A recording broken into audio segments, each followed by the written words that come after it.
Welcome to Stock Tank Pool Authority. Over 4 years ago, we installed our stock tank pool and then brought you the first stock tank pool DIY on our blog, Hey Wanderer.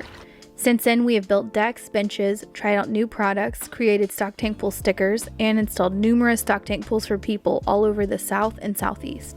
We provide tips, tutorials, and tours on our website and curate lots of inspiration over on our Instagram account at Stock Tank Pool.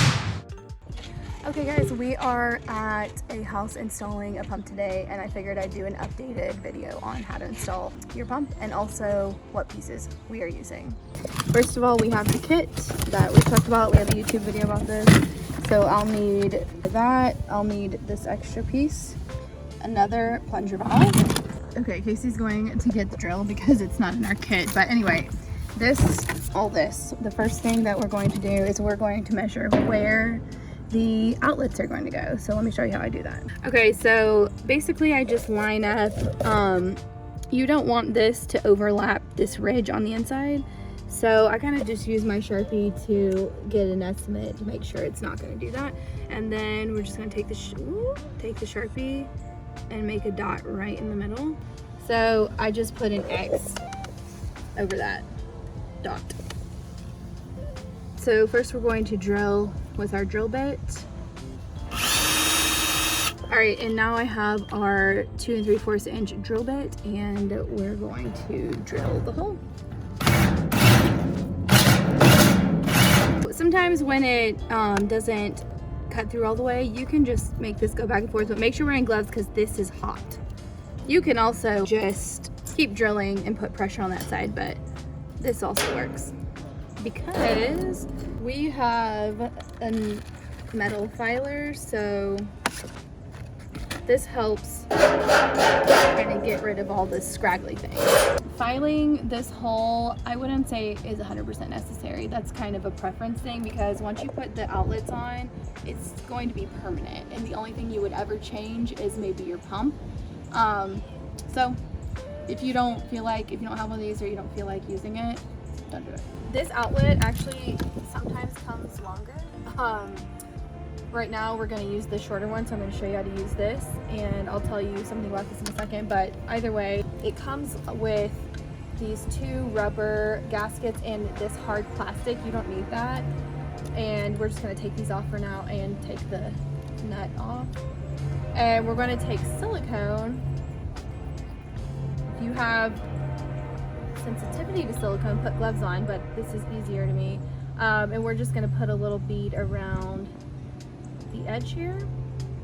Okay, so after we put that silicone on, we're going to put one of these rubber gaskets on, and we're going to put a little more silicone.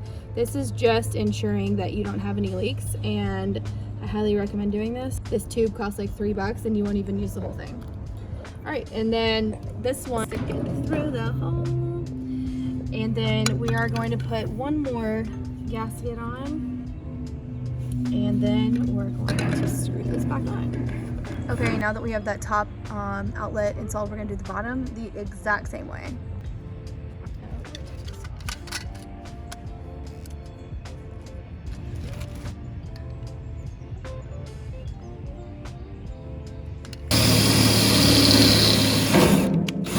Put your gloves on for safety.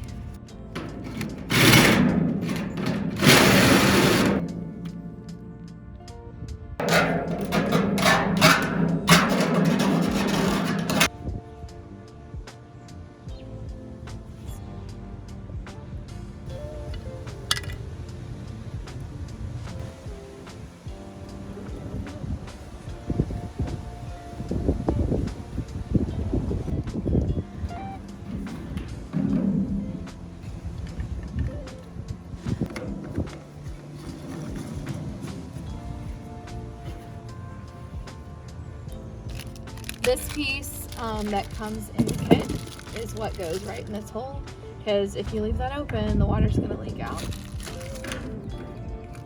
And yes, put the cap on. We're going to take the plunger valve and make sure that this gasket is still here. It fits right in there, and it comes with it, but if it falls out, you need to make sure it's there. And we're just going to line it up. This bottom one, we want it facing down. If you have a stock tank where you can drill this hole lower because there aren't ridges down here, you can do that. And if it doesn't, if you're not able to do this, you can go sideways, but since we're up here, we're gonna make sure it's facing down, perpendicular to the ground.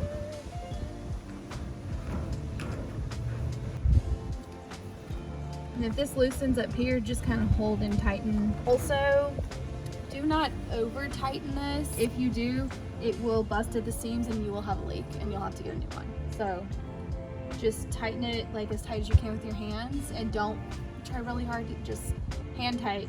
That's all you do. Okay, this other one, we're actually going to use some plumber's tape on here, and I don't know if this is 100% necessary, but we definitely do it. It helps. Sometimes there are leaks because these two parts aren't made by the same company, so this just helps that problem.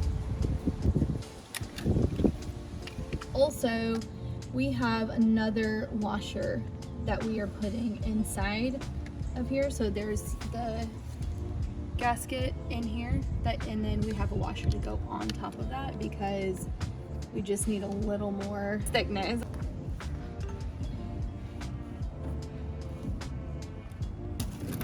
All right, you may have to hold this piece to get it real tight.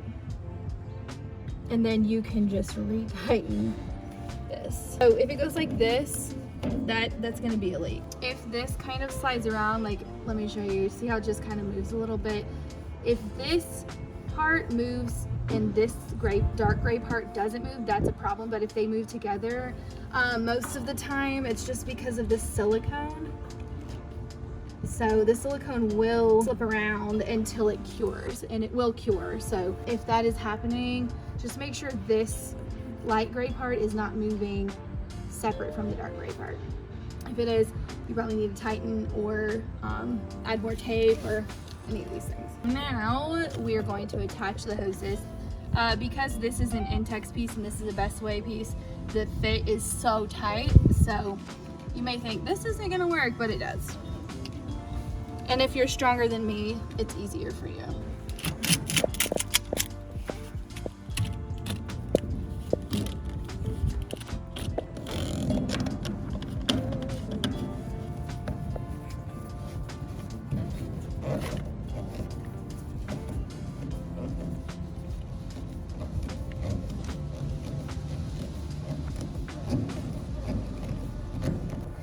We're gonna make sure that these, see how loose that is? You wanna tighten that top part on both of these. This one's tight. And then I'm gonna make sure it's turned to the lock position. All right, I just realized that this piece was missing, so we found it in the box, which it should come with that. But if that falls out, you will have a leak. So make sure on both sides, there's one over here, that those are in there.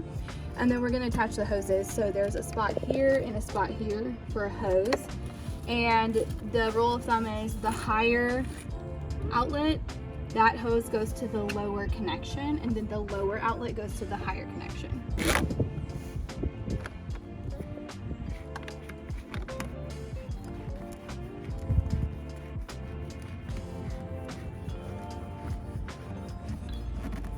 Just make sure, again, that you're only tightening that hand tight. Like, you don't need to get some kind of wrench and tighten it, because again, if you bust it, you're gonna have to. And so I'm just gonna attach this other hose.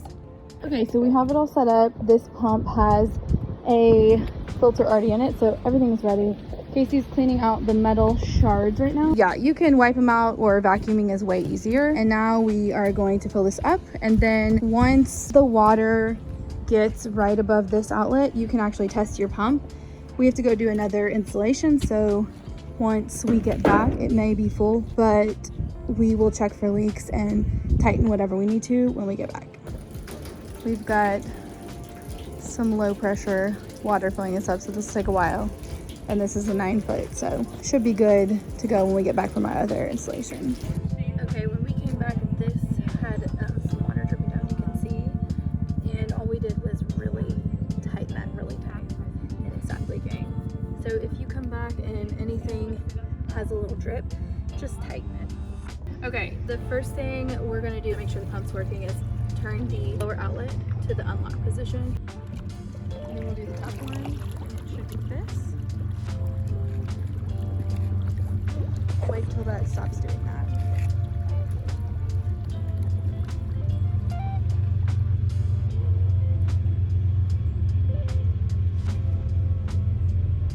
Now that those are open, we're going to turn the pump on. And then we're going to let air out right here.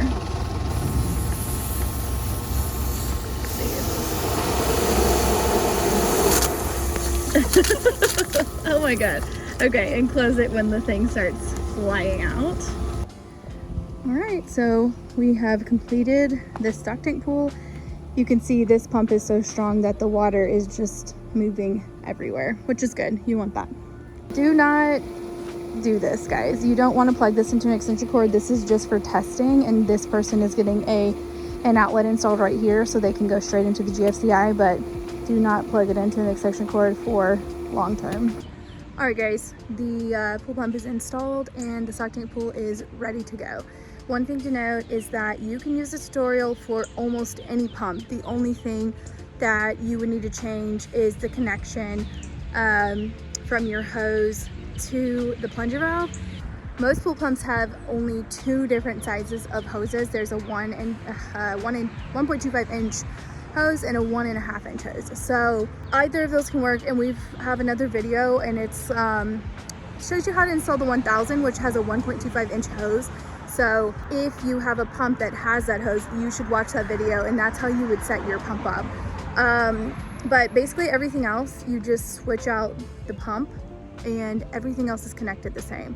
If you have any questions, definitely go to our FAQs on our website. I will link that below. And there's also a lot of resources on our website that talk about every aspect of the stock tank pool. And we also have so much more coming. So definitely check out our website and subscribe, give us a like, and come back because we have plenty of things to share with you about stock tank pools.